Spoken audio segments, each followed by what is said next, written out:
I have come here to chew bubblegum and kick ass. And I'm all out of bubblegum.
Hello and welcome back. Let's get it on. No.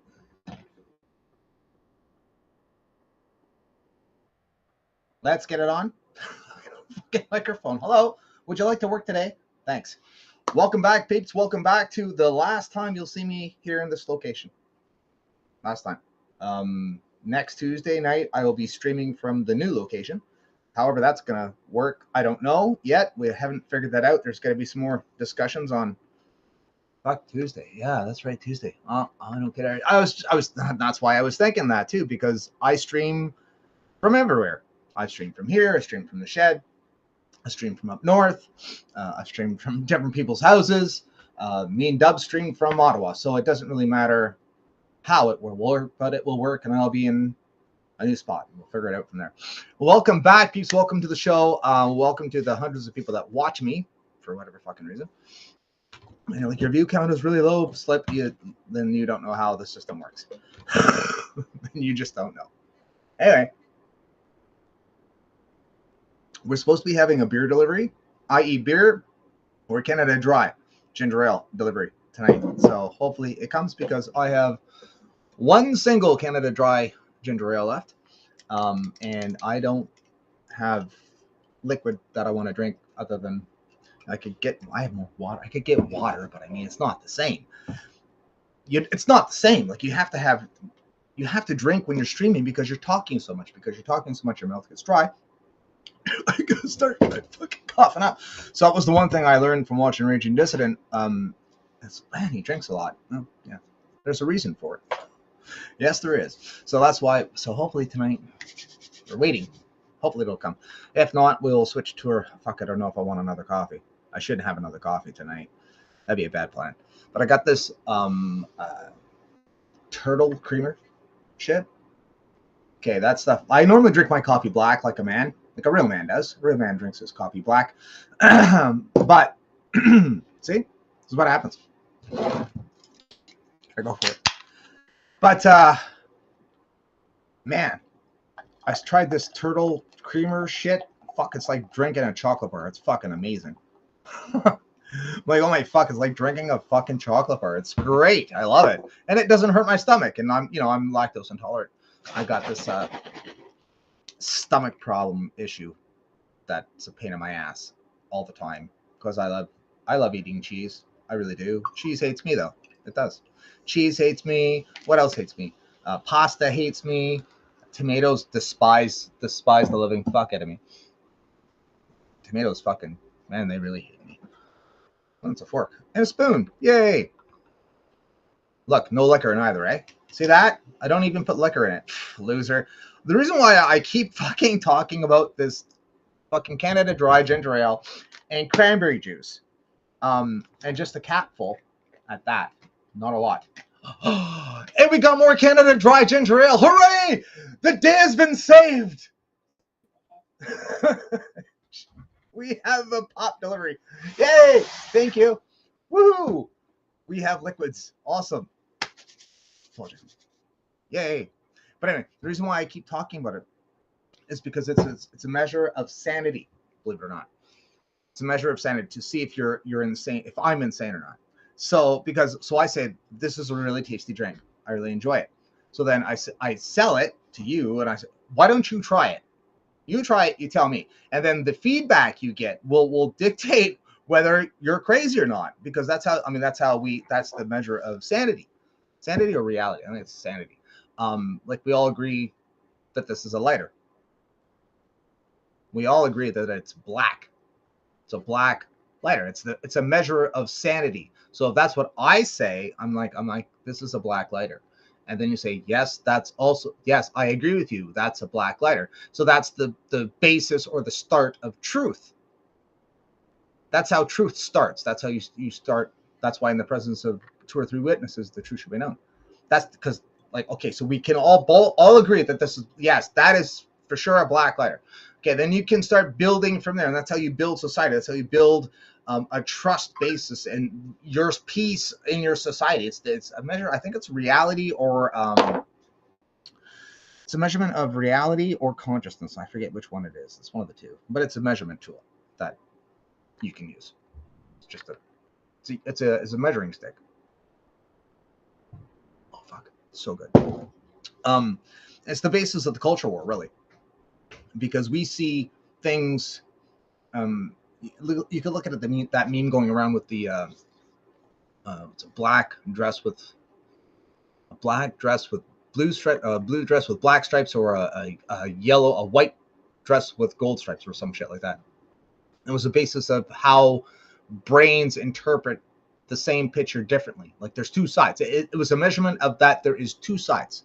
There's 2. There's always going to be 2. And the cooperation between the 2 sides is what peace is, really. It's a measurement of peace, right? So because we're not cooperating with the other side, and they're not cooperating with us, and they're not seeing our way, we're fucking sure as fuck ain't seeing their way. That's the great divide, you know? Me against you.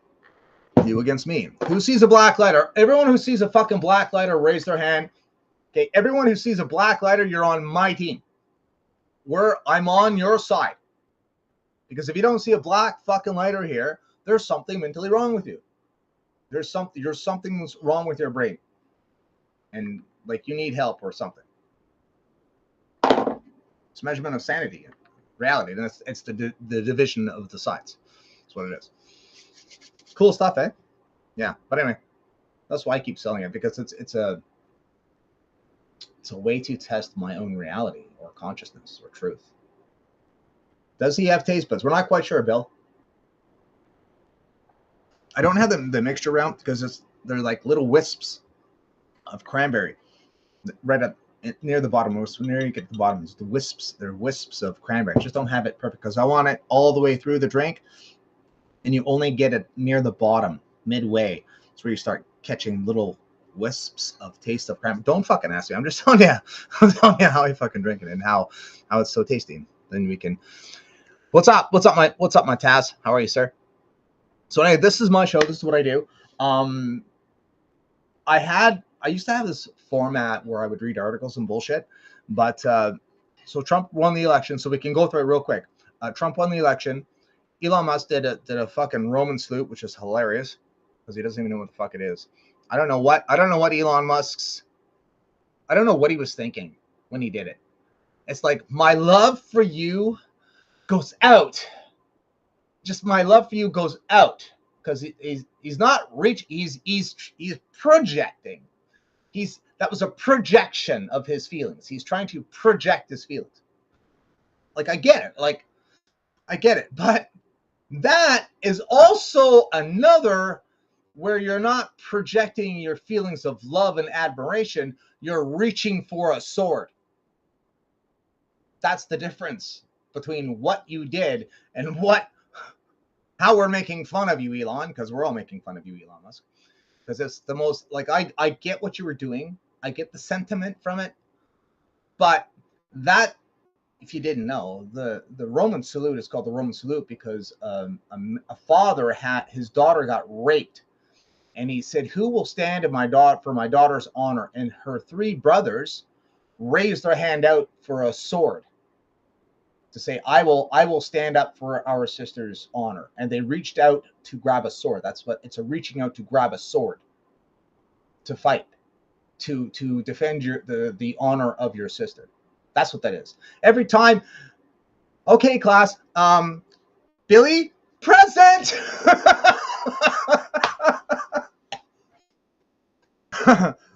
Little Susie, present. Here I am. What do? You raise your hand. Why? An acknowledgement of I'm here. What do you think that is? Every time you wave, hi, hello, hello, hi, hello, hello. It's the same fucking thing. It's the same thing. Every time you say hello to someone, you're giving a Roman salute. Every time you say present and you raise your fucking hand up, you're doing a Roman salute. Does everyone get that? I hope so. Because when it occurred to me that's what was going on, I still laugh about it to this day. People have been doing it for years and had no fucking clue. It's fucking. I mean, I'm guilty of it as well, right? Like, I do it. I'm like, and I know technically I should know better. Because I'm the one who I'm the one who talks about it all the time. He would think I would know, and I don't even think about it. I'm like, hey, hello, but present. Oh yeah, that also means, and I giggle because it's funny. Funny stuff. Yeah. So anyway, I used to run the show. I read a bunch of articles. You figure out blah blah bullshit. I'm not doing that anymore because that's not what I want to do. If I'm gonna do this, I'm gonna do what I want to do because that just makes sense, right? So if you're here for the old way, I'm not doing it. We're not gonna call it in the shadows of scriptures anymore either because it's too long to type. It's too weird to say. The title of this particular stream is called The Labyrinth, i.e. The Labyrinth of My Mind, according to my girlfriend. So I'm dedicating the stream to her because this is more me, it's more natural. I was talking with some friends up north, and I was going on and on and on about a fucking word, and I'm like, I'm sorry. I'm about to stream, and this is what I do. This is how it happens. We've got a big show. I got a big planned out things that we're going to talk about tonight. We're going to talk about on the 25th of January. There's going to be a magical fucking celestial alignment. And if anyone's been of you that have been following me, know I don't like weird shit. Celestial weird shit. I've been finding that celestial weird shit, bad things have happened to me. Like life-altering events have been happening over these fucking celestial alignments. The wolf moon, the hunter's moon, the fucking blue moon, the blood moon, all these every fucking time. Every one of these weird fucking moons happens, something fucking weird has happened to me. And I'm telling you, I'm kind of getting tired of it. I'm getting a little sick and tired of it. Like, listen. When I became a born again Christian, I became extremely spiritual, incredibly spiritual, and I was, talking to ghosts and being guided by angels, and Jesus was like talking to me through walls and shit. It was a fun time, and it lasted for a long time. And then somewhere along the way, all the little things stopped happening. I didn't really notice it kind of at first, but then as time went on, I don't know what transpired. Like maybe it was jujitsu. I was too engrossed in jujitsu, too obsessed with it. I don't know. but it's I just noticed it really died off. We'll say it just died off, and whatever. And so then back in 2022, you know, I ran into someone, and the fucking doors of spirituality just opened up and started falling down on me, which is cool and all. You know, it's been cool. It's been a fun ride. Hooray me. Um, but yeah, this fucking alignment, it's stressing me out. It's not stressing me out per se. It's just, man, what's what the fuck could possibly, what possibly could fucking happen? You know, I'm like, what the fuck? I'm terrified. Seven of them. So this is, I don't think this is. Will you follow me? No. Let's see here. Hopefully I can just do it right off the page because I don't really want to bounce around here. What planets though? Will all the planets? Will the planets align January 2025? Yes, they will. If you can't view the event on February 28th, you'll have another chance to witness the planetary alignment of the 6 planets later, January 2025. First, on the January 19th, Venus Saturn will experience a conjunction, share the same right alignment. So what is this? February 20? Is this when it was in 2020? Let's see here. When is this? 2025. Where are you at? You normally take me right to it. Holy fuck. Calm down. Jeez.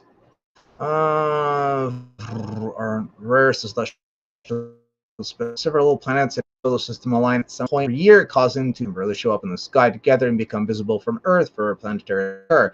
3 or more planets must gather close to the same side in the sun, and this will happen to 2 planets. It's usually considered a conjunction.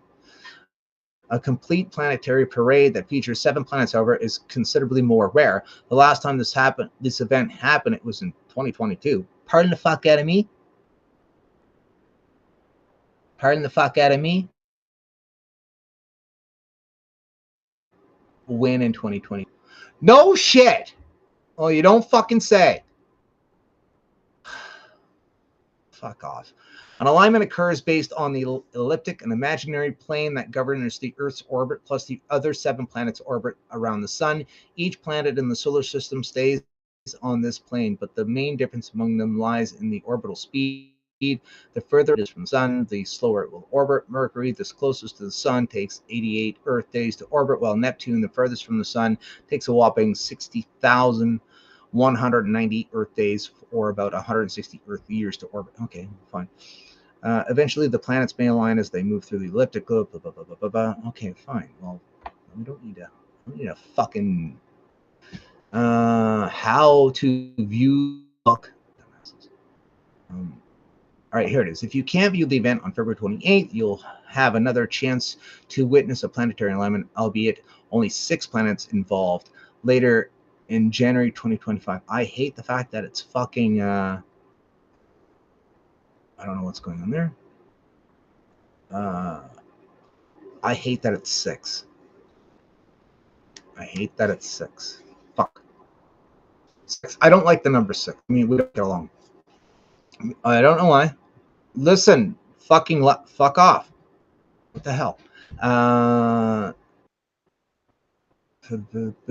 First, on January 19th, Venus and Saturn will experience a conjunction and share the same red extension, appearing as close neighbors in the night sky. Soon after that, 4 of the planets will enter the scene.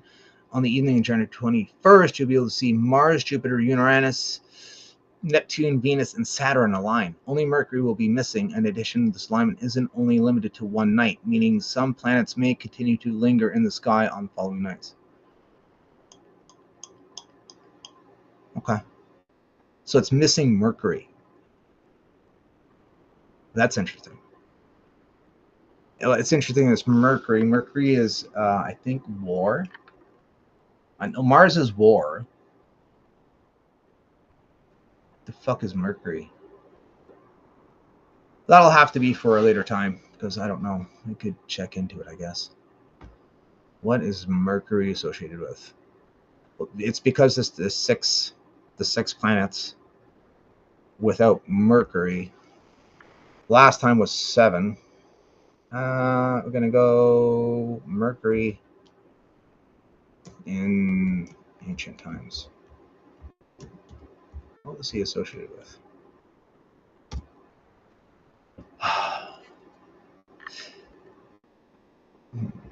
We shall see. See, back when the Iraq War was kicking off, Mars was super. This is going back. Was it fucking the first or the second one? The Gulf War. Mars was fucking beaming bright. It was so bright. It was something I just sort of took to note with, because Mars is associated with war, right? In Hindus, it's also used in medicine, science, technology, cults. Yeah. Not Mercury, the planet, not the fucking. Oh no, I should have put planet. What was Mercury called? They're going on the metal. Planet.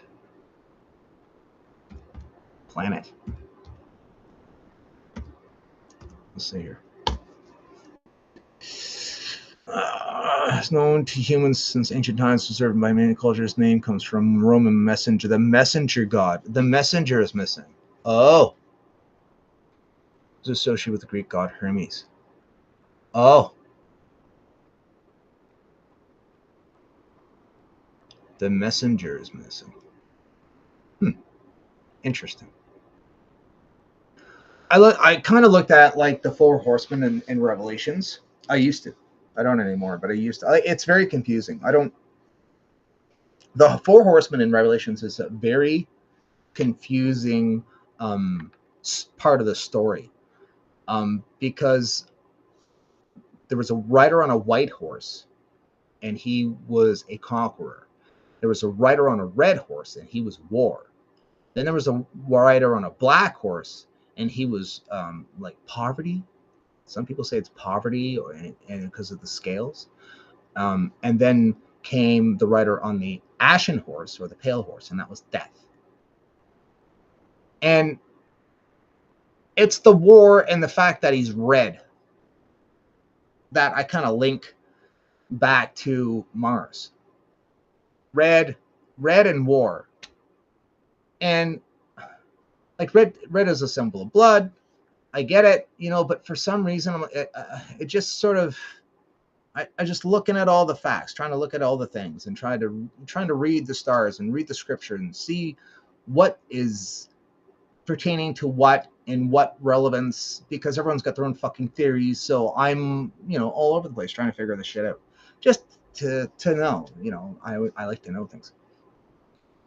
So when the Iraq War was going on and Mars was like, it was fucking huge. Like you could, like, holy fuck, that's a bright fucking planet. You just kind of take note of it. And there was, I think the year or the next one, whatever it was Venus, which was super white and super bright. First white, then red. I went, like, wait a minute. Is there something to that? So when I think about this celestial alignment, the fact that the messenger is missing, that's what the ancients considered him as the messenger. Like, for what? How? For what? The rain? The seasons? How is he connected to being a messenger? Oh, when you see Mercury in the sky, it means X. That there's going to be a bad thunderstorm, or, it's time to crack, 88 days. I wonder if it was time. Because if it only took 88 days for Mercury to do an orbit of the sun,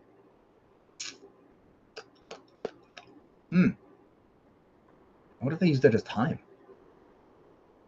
88 days, that's not very long. I wonder.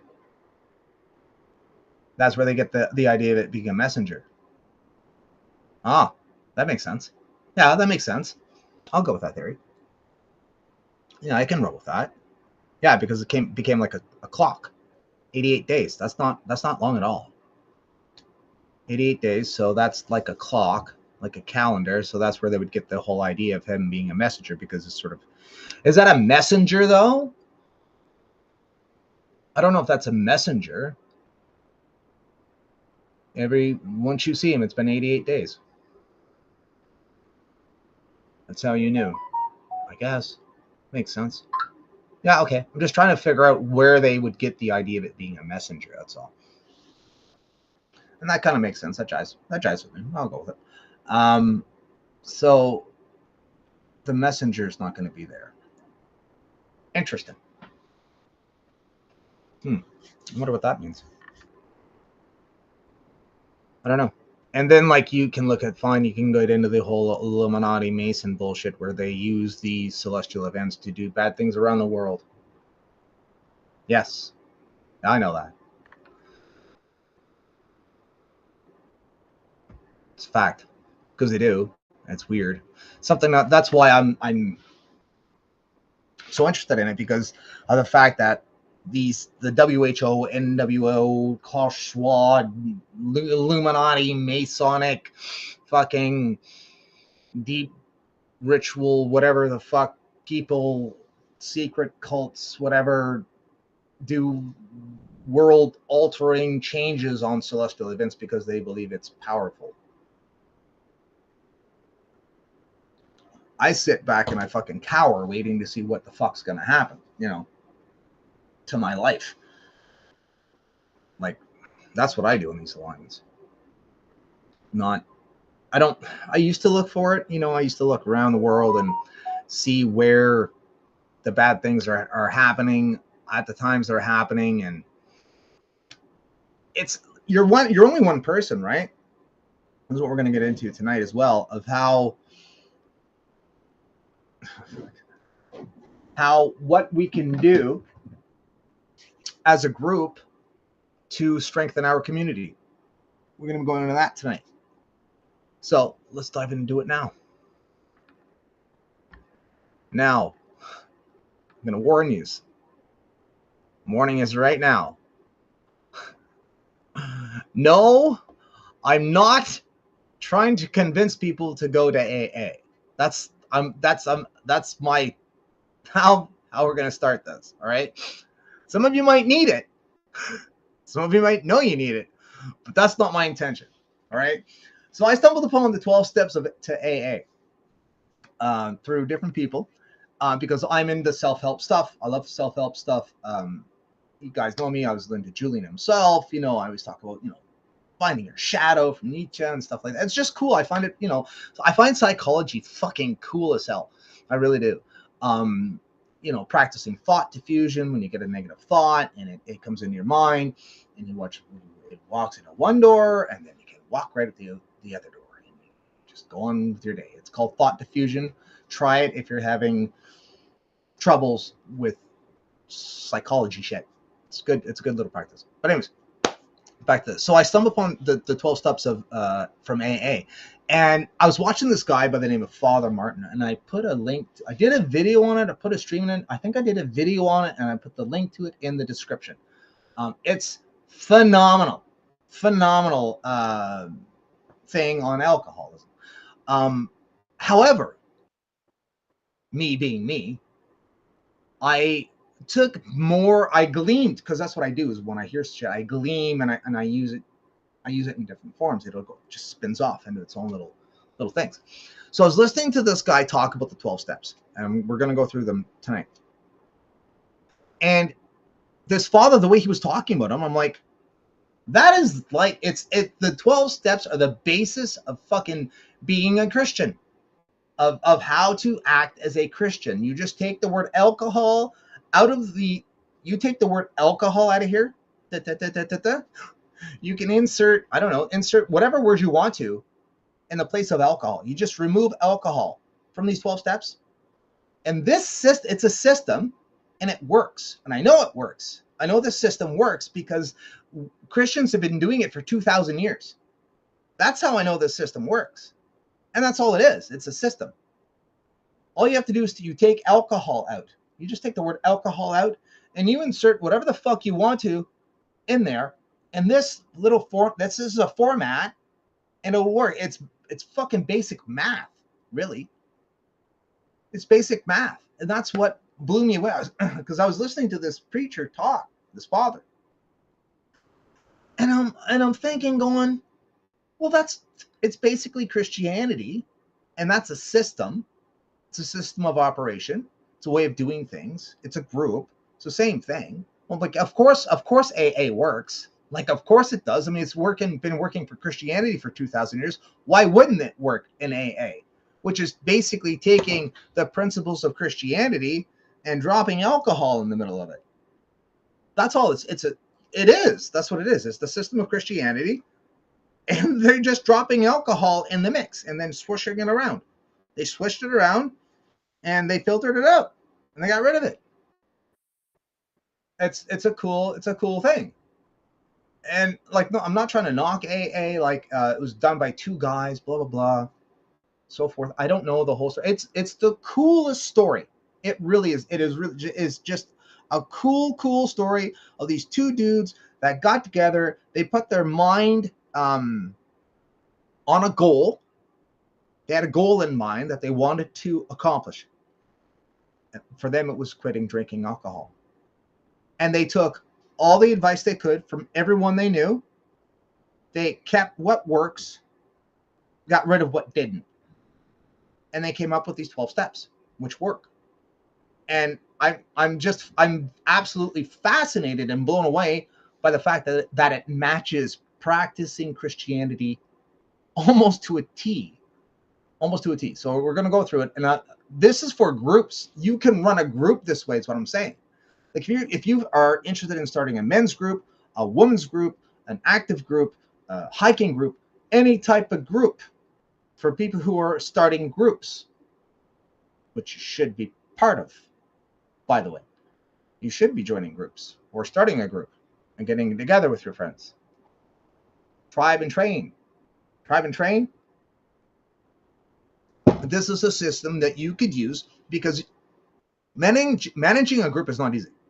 It's not as easy as you may think it is. It's not. I actually crashed a little bit. You know, I had a little bit of a because it's a lot of pressure. It's a lot of pressure. It's hard work. It's a lot of pressure, and so it's not easy to do. But you could use this 12-step system to help you manage a group. I think this should be done. We should use these 12 steps across Canada, across all groups.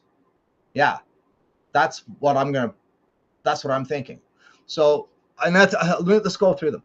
Now, this is how it comes together. So we admitted we are powerless over alcohol, that our lives had become unmanageable. Right? So the whole point of our community is that the libertarians who are on their own, they're single people. Boom, boom, boom, boom, boom. They're single people. We are free. Right? And it's the idea of individualism versus collectivism, where a group can accomplish something, but an individual on his own is going to, that's why they push Superman. That's why they push Batman. That's why they push Spider-Man. Everyone on their own. Do it yourself. Don't ask for help. Be singled out. Be alone. That's what they push on you. They want you to be Superman. They want you to be Batman. Why? Because they work alone. They have their own power. They don't need anybody else's help, right? That's the whole gist of the superhero. Guess who created the superheroes and what they're based off of? Take a wild guess. Comes with a little hat. Yeah. Now, they're the ones who created it. That's why. To make you on your own and isolated. But if you recognize that you do not have the power as yourself individual person, you don't physically have the power, the influence, the affluence, the money, you don't have the power to change the system on your own. And you have to admit that to yourself. That on my own, I'm not going to change anything. On my own, I can scream and holler all I want to at City Hall. They're not going to listen to me. And you have to release that. You have to let go. You just have to. I'm powerless against this system. We are powerless against the system. We are. You, me, every individual is powerless. And you have to admit that. come to a belief that a power greater than ourselves could restore us to sanity. So once you release that, you admit that you as an individual can't fight the system. You can't fight it. You release that fear and anger to a group. You join in with a group. You rely on a group. Multiple people. That is your higher power. That is your higher self that you could think of. That's why as a Christian, my high power, of course, is Jesus. I released that again, this is where it's so interchangeable. Like even the first line, we are powerless over alcohol. You can admit that you're powerless over death. You can release that. You're powerless over yourself as a person. So you release that power, and you recognize that there's a higher power that can help you, because you can't help yourself. You have to release that stranglehold you have on the control of trying to control your life, and you release it to a higher power. Right? It's the same thing. Or that higher power could be a group of friends, a community, a village, a group of men, a group of women. That could be the higher power. It's not the individual. It's not just me. It's not me. It's me and my friends. That is the higher power. The higher power is that friendship, that family, that bond that will strengthen you, that will help you through, and you release yourself to it. So then made a decision to turn our will and our lives over to the care of God as we understood him. Made a searching and fearless moral inventory of ourselves. That is an interesting one. I'm trying to fathom for a group's sake. I'm just trying, and it's just a matter of words, really. On an individual level, it's about searching a fearless and moral inventory of ourselves. That's a hard thing to do. Are you selfish? Are you greedy? Are you what are you? That's a tough one. That's a tough one. And how you use that for a group setting is I don't know. Again, like it's a matter of just taking their 12 steps and then seeing how it fits for a group setting. Admitted to God, to ourselves, and to another human being the exact nature of our wrongs. That again, though, that's a community base. Community base, right? The exact nature of our wrongs. We entirely ready to have God remove all these defects of character.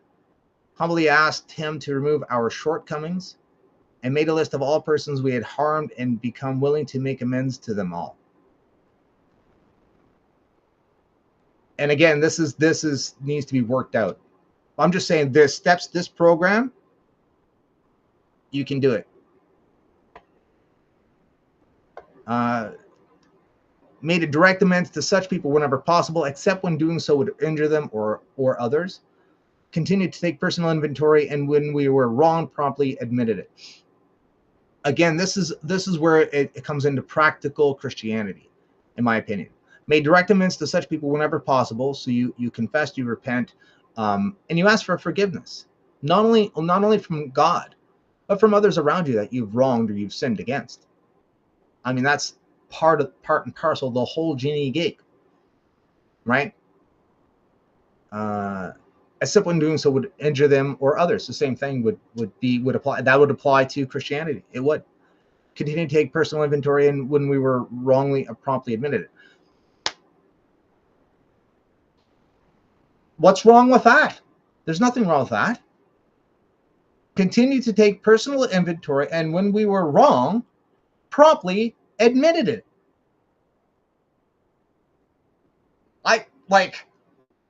This like, you can make these as almost fucking guidelines for your group. I mean, you could do it. It's possible. This system is wild.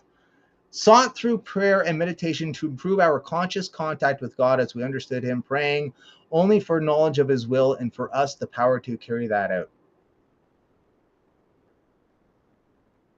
you know, depending on what your higher power was, right? And that's just staying in constant contact with the group.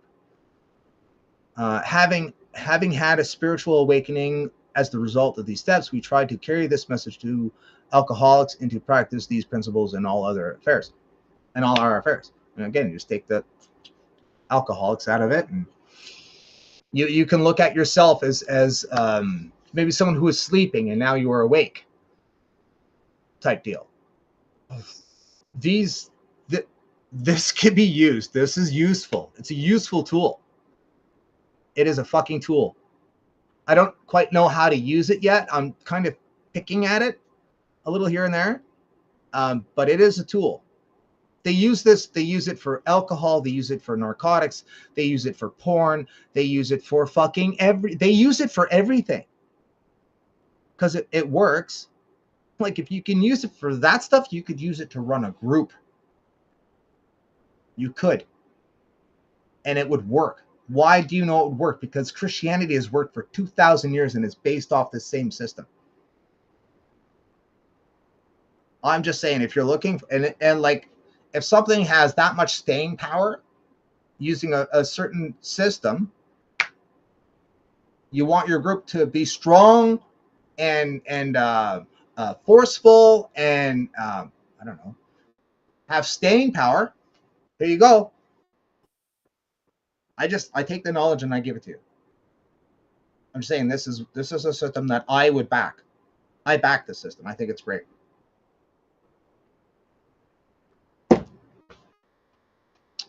That's my opinion on that. Great job, AA. Those two dudes that developed this is magnifique. It's a work of fucking art. I swear, it's a work of art. Yeah. Anyway, that's my tirade about that stuff because I think it's cool. Vape, great. Keep it going. Let's see here. I think we have sound. I should check the sound. That'd be great. Imagine I was doing this the whole time with no fucking sound. I have sound. It's good enough. Good enough for me. It's good enough for you. It's good enough. Good enough for me. Yeah. Are we gonna go scary stuff? We could. Or we could go into, no, let's go into relationships. Relationships is a better idea. Place an ice cube on a burger when grilling. Oh.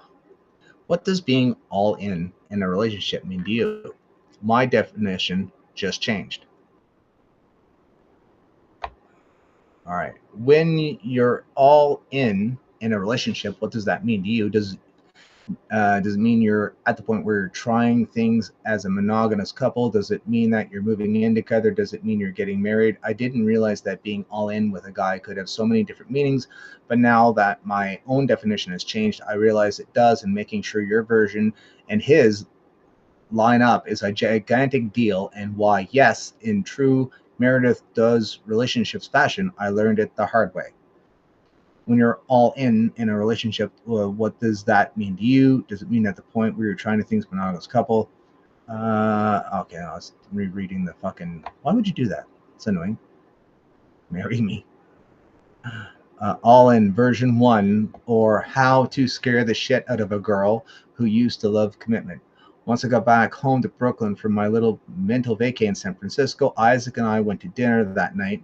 Of course, we were happy to see each other, but something was a bit unnatural. I felt like we were pushing up against a wall, and after thinking so much over in San Francisco, I wanted to be honest, so I told him, and much to my surprise, he agreed he felt the same way.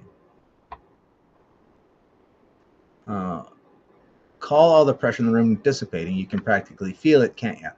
I felt words better knowing that I wasn't alone and feeling like we weren't in the best place, and especially having confirmed my thoughts with the post-travel lucidity. And he asked me one thing: was I all in this time around? I paused. You see, this is the first time Isaac's asked me that question. The first time was when we started talking about moving in together, and when I subsequently flipped out. All in to me meant that I was set on getting married and building a life with him, that not only were we were traveling on the same road, but we would agree on the final destination together. I balked because I wasn't ready to make that kind of decision, and he didn't understand why he was able to say that he was all in, yet I wasn't. It put a massive rift in our relationship and even set into place some of me starting to talk to Jay a bit more to put distance between Isaac and me as a fear reaction. Yep, that sucks. But when Isaac and I had our messy conversation about how Jay and I had gotten too close, which ended with me cutting back, talking to Jay for now. We also discussed this concept of being all in. Isaac's definition was entirely different than mine. His didn't mean apartment and rings and weddings and kids and golden anniversaries. It meant focusing all of his attention and energy into our relationship and knowing that he didn't want to be with anyone but me, which is the same fucking thing.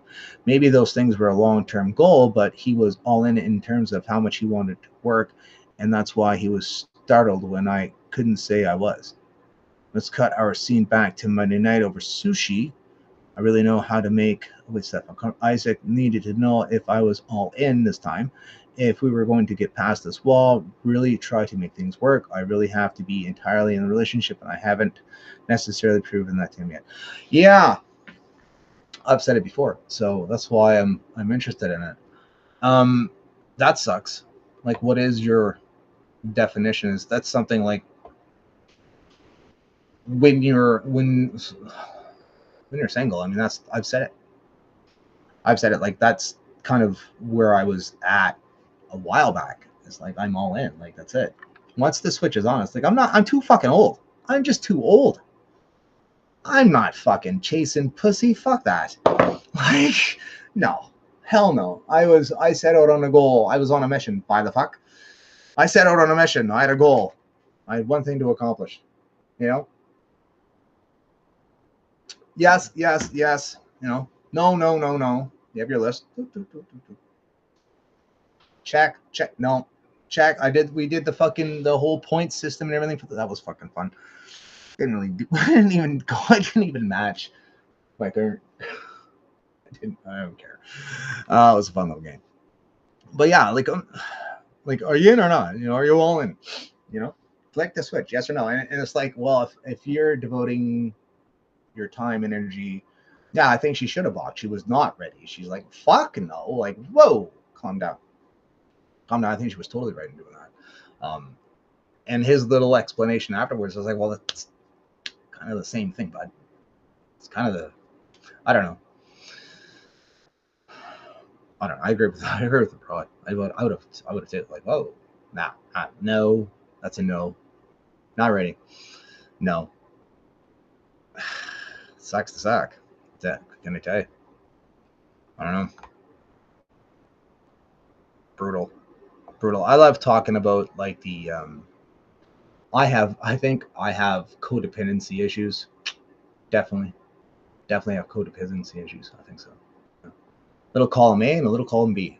Column A, you know, I like doing everything myself. I don't like asking for help. I fucking hate asking for help. You know, my friends are like, if you need help, just ask. Yeah, because that's easy for me to do. That's super. Yeah, I have no problem doing that at all. Yeah, okay. No problem at all. I always make the post. I put, men don't like asking for help, let alone receiving it when it's presented to them. It's fucking hard. It is. It's hard to even accept it when people are like falling over themselves to help you, and you're like, you know, I don't know what it is. It's not pride. It's not pride. It isn't. I don't know what it is. It's like I can do it myself. I want to do it myself for some whatever fucking reason. You know, I don't know what the fuck it is about me, or I know there's a bunch of guys that are like me out there, because it's common among men to not ask for help, and even when it's offered, we'll normally reject it. It's just the way we are. You know, and it's hard, you know. I know it's a certain chicken coop that this was an issue with. It's hard to ask for help. You want to do it yourself. You want to do everything. What do you want to do? Everything. Myself. I can do it. Uh, this week's gonna be fun too. Yeah, I'm gonna have fun this week. Fuck. I hope I don't get eaten by a dog. That's all I can say. I'll be changing locations. So I hope I don't get eaten by a dog. Oh man. We'll see. We'll see. All in. Fuck that. Like, especially at our age. Yes or no? No? Okay, bye. Yes or no? No? Okay, bye. I'm like, fuck that. Don't have time to be messing around with that shit. Don't have time for it. I want to talk more about relationship shit because it's good to talk about. It's good to discuss. I know, like when I was younger, you know, you thought you think you know everything. You do. Think you got it all figured out, and you start learning more and more and more. You start seeing red flags and warning signs. You're like, huh? Oh, that's what that is. You know, you hear about it. I would just let most of the relationship advice go over my head because I just don't have time to deal with it. Didn't have time to really look into it. But after going through what I've gone through, it's like you start paying attention to it, right? I did that video, you know, this relationship stuff. And it was about, you know, learning to appreciate someone, blah, blah, blah, bullshit. And it's like you don't even know yourself. I think you do have to know yourself before you get to know someone else. And that just sort of makes sense to me, really. Find yourself and then maybe. Unless, I don't know. Maybe. Depends. Fucking good luck. Good fucking luck. All I gotta say. If you're single still, I understand now why. Now I know why. Now I get it. I always ask, like, why is he still single? Why is she single? Oh, it's on purpose. Oh, it's on purpose. I didn't realize. Interesting. I see it. Yeah, I see the draw of it for sure. Um, but it's not something I'm ever interested in doing. I can't. No thanks. I just being. I was like, why would you be single on purpose? That makes no sense. It didn't compute until I became single. I went, oh, that's why. Oh, okay, I get it now. You do what you want, when you want, how you want, where you want, da da da, so on and so forth. Up and go. Just see you later. So I get the draw of it. I see how that could be attractive to someone. But it's not something I would ever recommend. It's a I think it's a bit of an addictive lifestyle. And then when you do feel lonely and you do finally want to get into a relationship, you're fucked because you miss that freedom and you miss the life, whatever, and then you start to build rejection for your partner, and it just causes turmoil. So I mean, like, fuck no. I would never want to get used to that type of life. I would never want to get used to it. I wouldn't want to like it. That's just not. It fucking ruins relationships. Absolutely. This whole push. There's a whole push. There's a whole drive wedge going into people across the psyche of being alone and living on your own and being self-sufficient and da da da da da and so on and so forth. And I'm like, no, because it's too attractive. It's too attractive. It's too addictive. And then when you do want to get with someone, you get with them, and by then it's too late, and you're already so accustomed to this other thing, and then you get resentment, and like, no, fuck that. Oh yeah, I saw that right away. I was like, oh, no fucking way do I want any part of that. You should get used to being single. Fuck that. No, why would you want to get used to it and then like it? And then that's all you want. And then you can't have a normal fucking relationship with someone. No, thank you.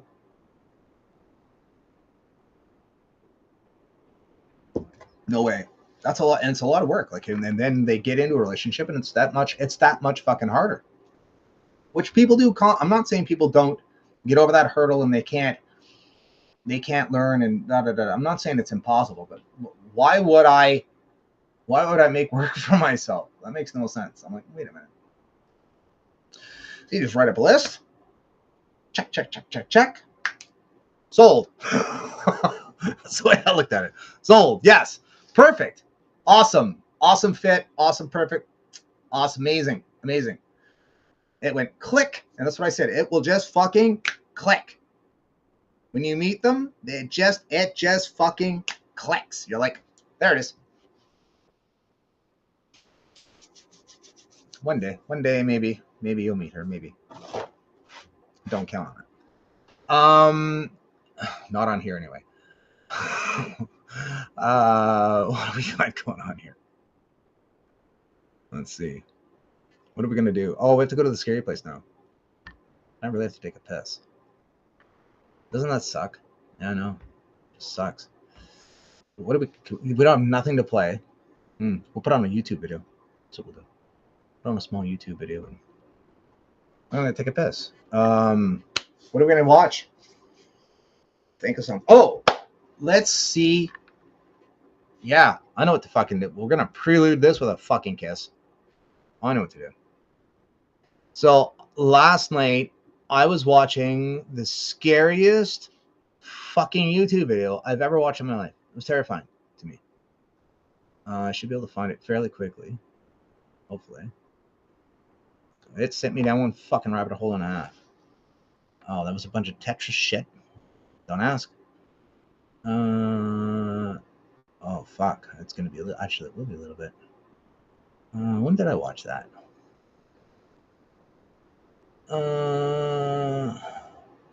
Oh, that's retarded. Well, yeah, we have to talk about that too. Here it is. You guys are gonna watch this. What? Take a piss.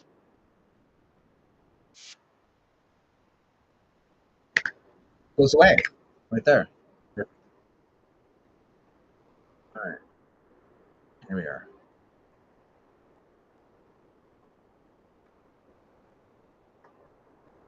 To undertake human research with the psychoactive molecule N,N-dimethyltryptamine, or DMT, he will administer roughly 400 doses to 60 human volunteers, many of whom will go on to report encounters with strange entities. For the purpose of our video, we'll focus on one of the most common and captivating encounters, those of jesters or clown-like figures.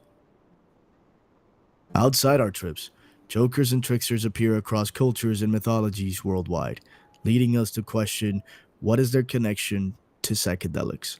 In a letter to comedian George Carlin, Bert Gibbons, an English professor at the University of Arkansas, wrote about the significance of the trickster in indigenous myths.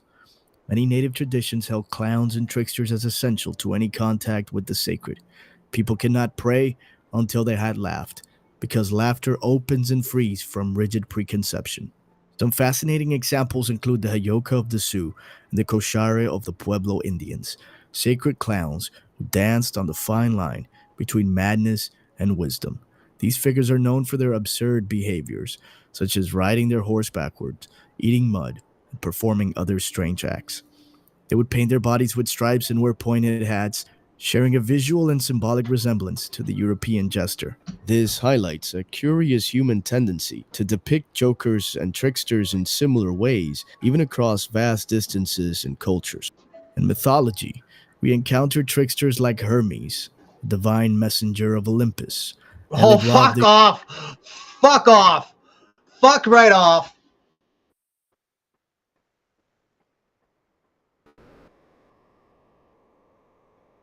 Who's missing from the planetary alignment?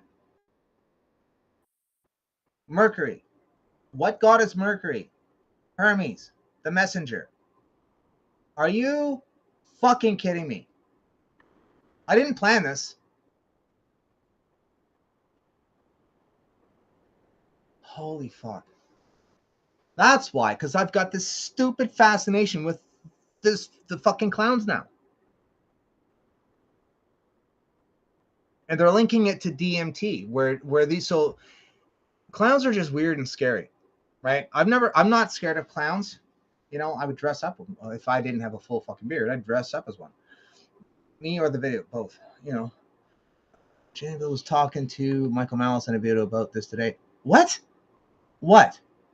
The clown? Yeah, I saw that. So I seen. And this is where it gets weird. It's like government. It's an echo, right? I'm picking up on an echo that's floating through the fucking ether. That's all it is. It's just an echo. Propaganda. Yes, it's full on propaganda. This Joker shit. To do because it's fucking because Mercury's missing. Makes sense. Interesting. See the fact that I'm just stumbling onto this now blows my mind. It blows my mind because this video randomly popped up and I just started watching it. Like, oh, clowns, cool. Yeah, they're scary. Where do they come from? The Joker, the Jester, the Fool, oh yeah, all of them. This is fucked up. What the hell? Amazing. Typical. Just fucking typical. The Jester. Now I'm still looking into this. So in ancient Rome, a ballader was a professional jester or buffoon, but patrons were paid for their jests, blah, blah, blah. Yeah. Jester-like figures have been common throughout the world. They were known in China, Persia, and the Aztec Empire. They were worldwide, jesters, jokers, and they're saying that the people that are doing DMT are running across these entities in the nether realm. They look like jesters with their pointy hats. Well, pointy hats, the more you looked at the picture, the more you could say, geez, those pointy hats could actually be horns. Just saying.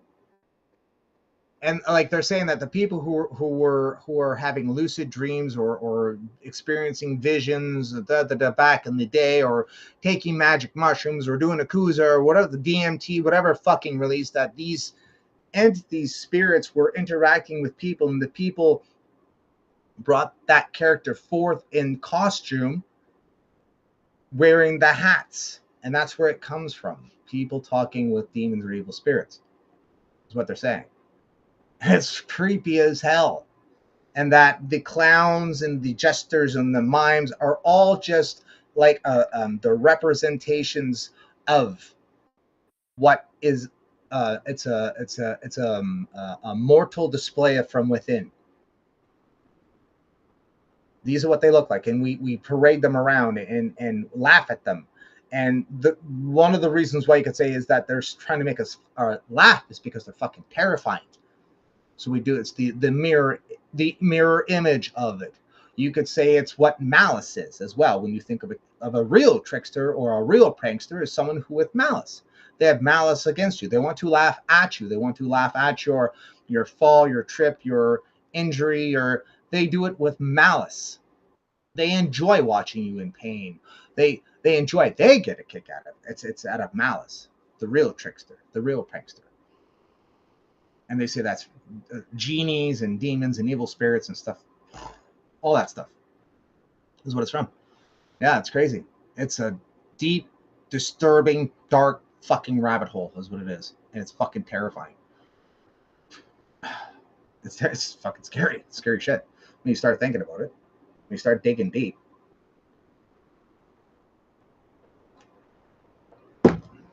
But the trickster's not there, which is odd.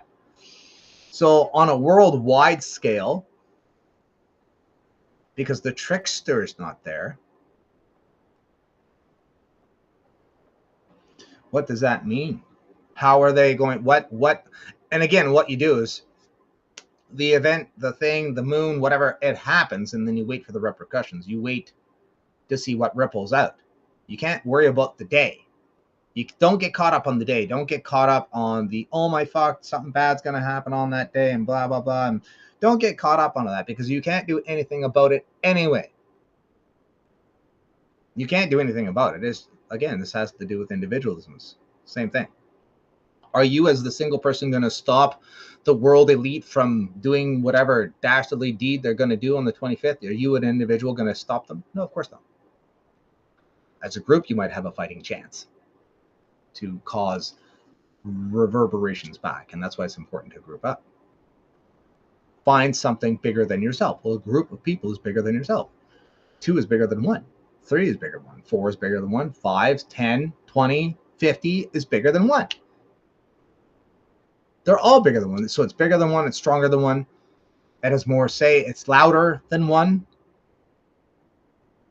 All these things. Group up, tribe up, train up. Let's go.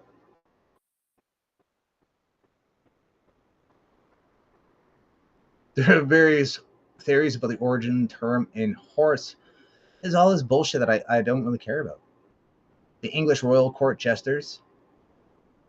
Fucking creepy stuff. And like I saw one from the Sioux Indians. They have one as well. And again, it is a person who he acts differently than tribal tradition. He's a fool. He's a jester. He does things opposite of the status quo. That's the jester. That's the joker. They do opposite of the status quo. And then if we're all jesters, how does that work? Because it boggles my mind when I think about the king and the joker's the jester. He's sitting there making fun of the king, and the king is laughing. I thought, well, maybe it's a way to keep the king in check, to keep him humble, so that he doesn't get full of himself.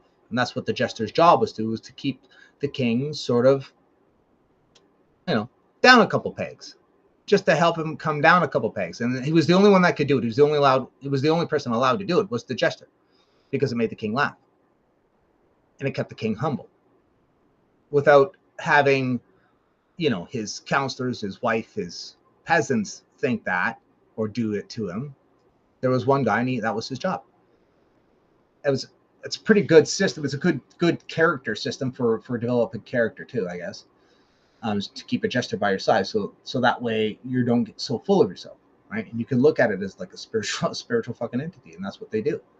They keep you down, knocked down a size. But I mean, again, looking at it from a biblical standpoint, man was set to rule the world, and through Adam and Eve's sin, that right to rule went to the sons of God, and then the sons of God, when they died, then it all linked back to Satan. But when the Nephilim died, which was the offspring between the angels and women, when the Nephilim died, it's not like they left the earth. They are left on the earth as a plague and a tormentor to man. Is what they do.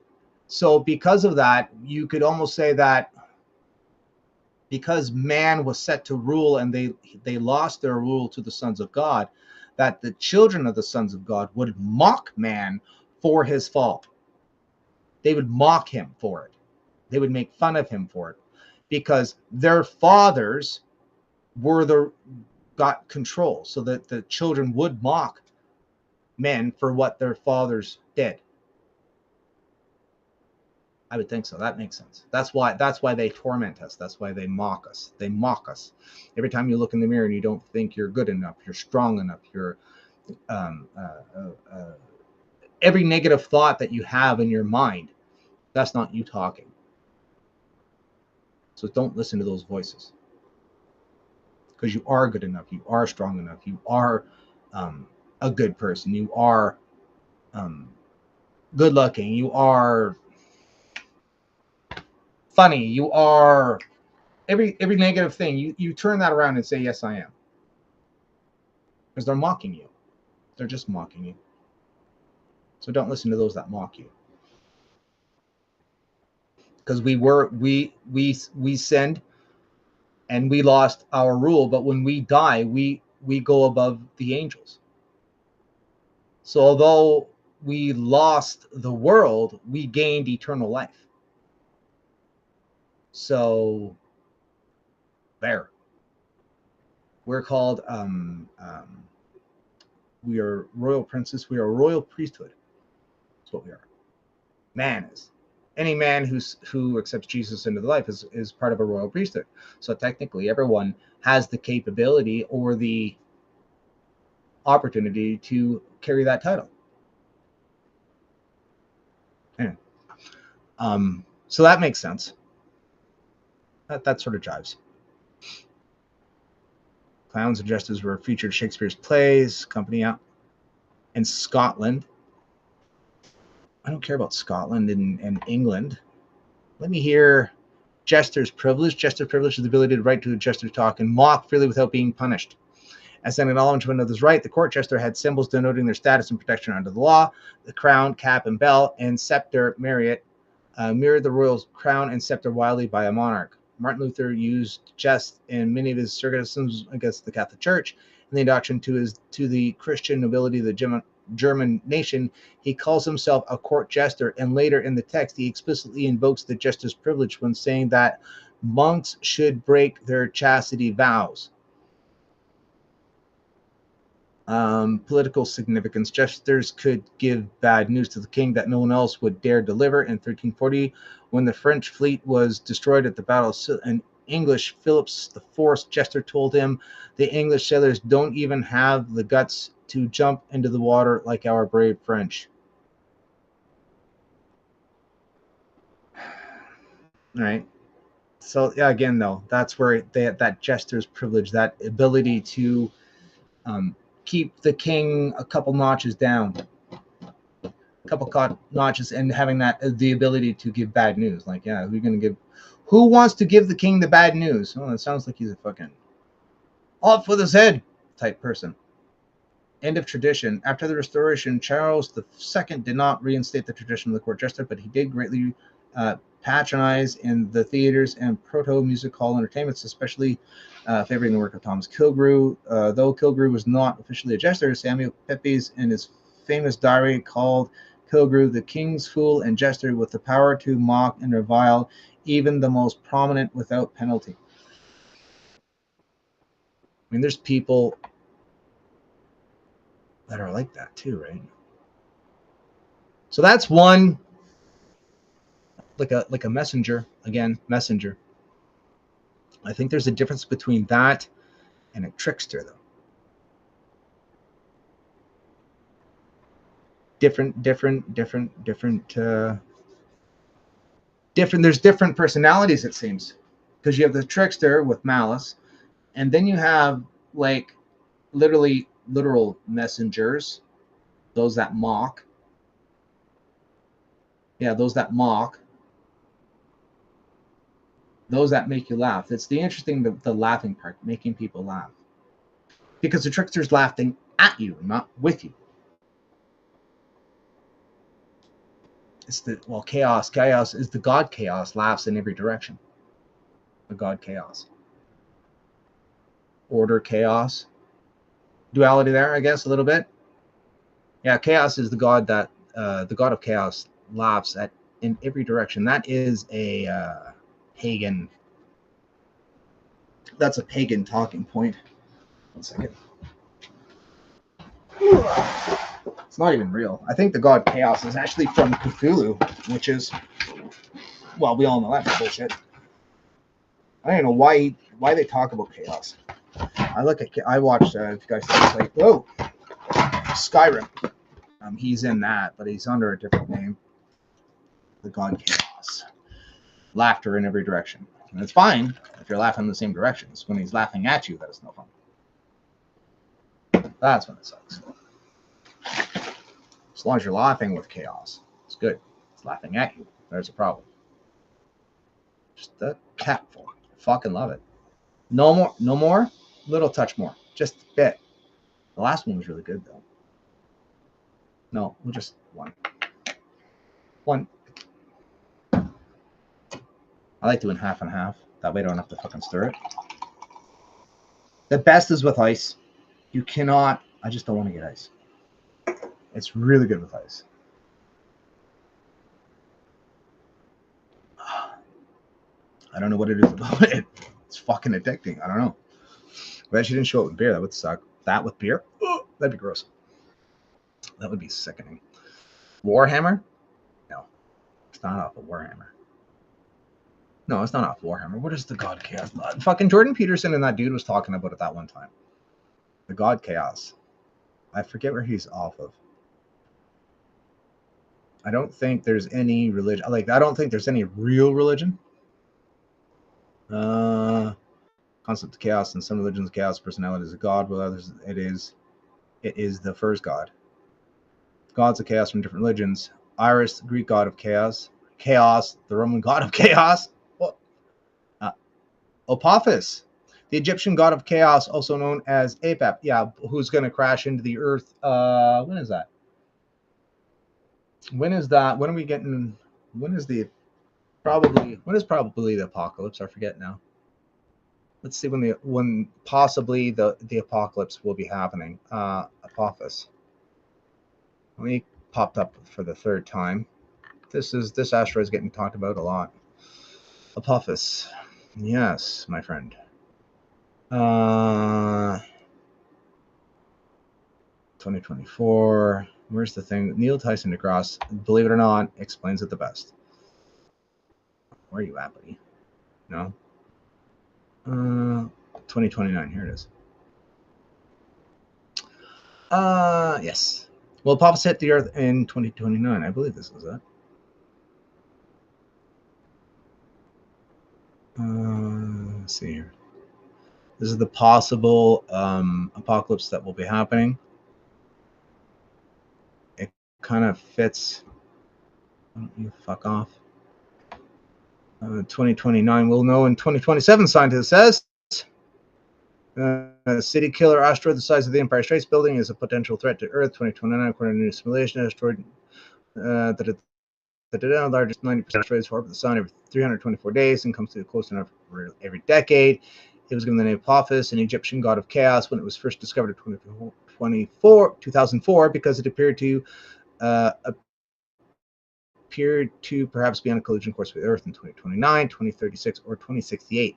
Astronomers gave a 2.7% chance of direct hit in 2021. NASA ruled that out after calculations refined its orbit, but new research at least partly reviews the original concern. Astronomers still don't think Apophis will collide with the Earth on its current trajectory on April 13, 2029. They now predict it will come within whatever of Earth. It will be the closest approach to the asteroid the size that humankind has ever experienced within the orbits of Earth's gravitational satellites. Yeah, so it's going to come by, and if it hits a certain key, it's a keyhole. So we have to put the key in the keyhole. It's like threading a needle. If this asteroid threads in, gets through this keyhole, if it gets through this keyhole, it will come back 7 years later. I think it's 7. I forget now. I did a whole thing on it. And then collide with the Earth. But it has to hit, they're calling it a keyhole. They're like, oh, the odds of it hitting this keyhole are like slim to none, da-da-da-da-da-da-da. But if it did, yeah, but if it did, though, and it's very reminiscent of in Revelations, where a star that had fallen was given the key to the underground pit, which is a giant fucking hole. A meteor slams in the earth. A star burning like a mountain falls to the earth. What do you think happens? It's an asteroid hit. It talks about it in the Bible. In the future, there will be an asteroid hit. We're going to get smashed hard, really fucking hard.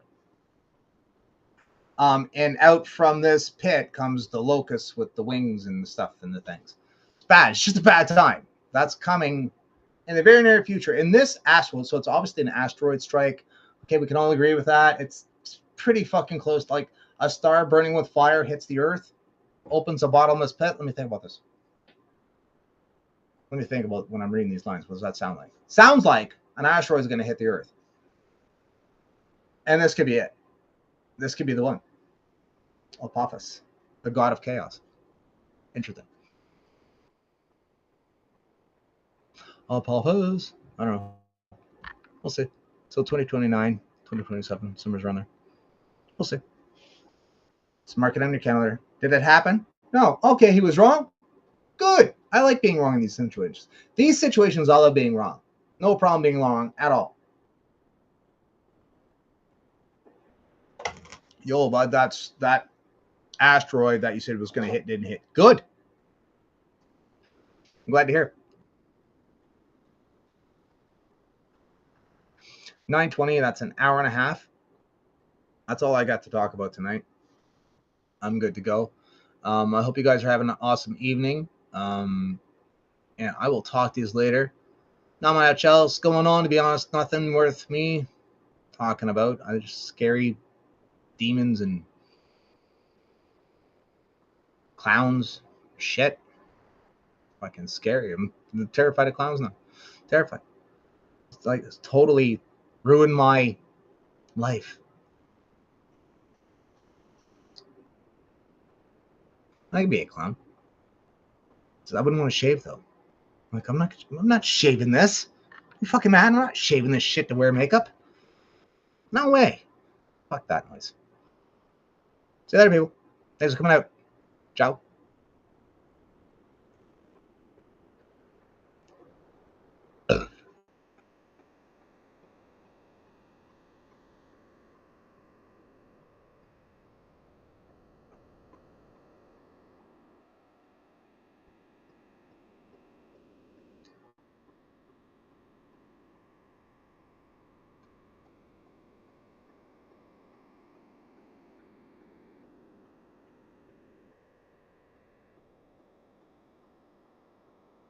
What the fuck?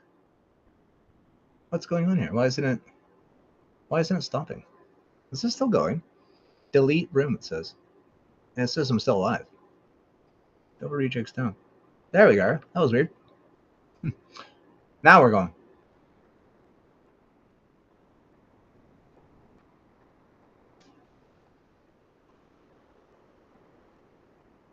What is that about? Won't let me leave? Imagine. Double rejects clown. Delete room. What in the fuck is going on? Still alive? Yeah, I know. I see that. Imagine I just fucking leave it. I left one for like fucking 24 hours. It was hilarious.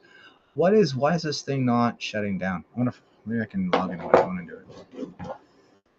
Let's see.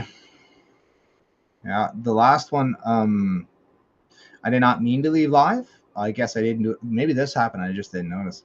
But I always check now.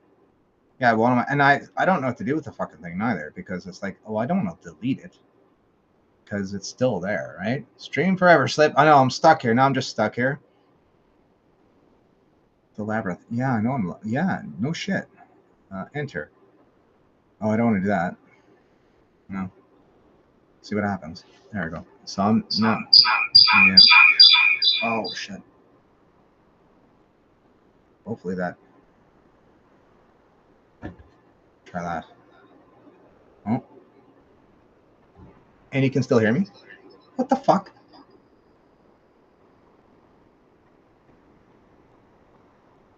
Try that? Nope. Fuck's sakes.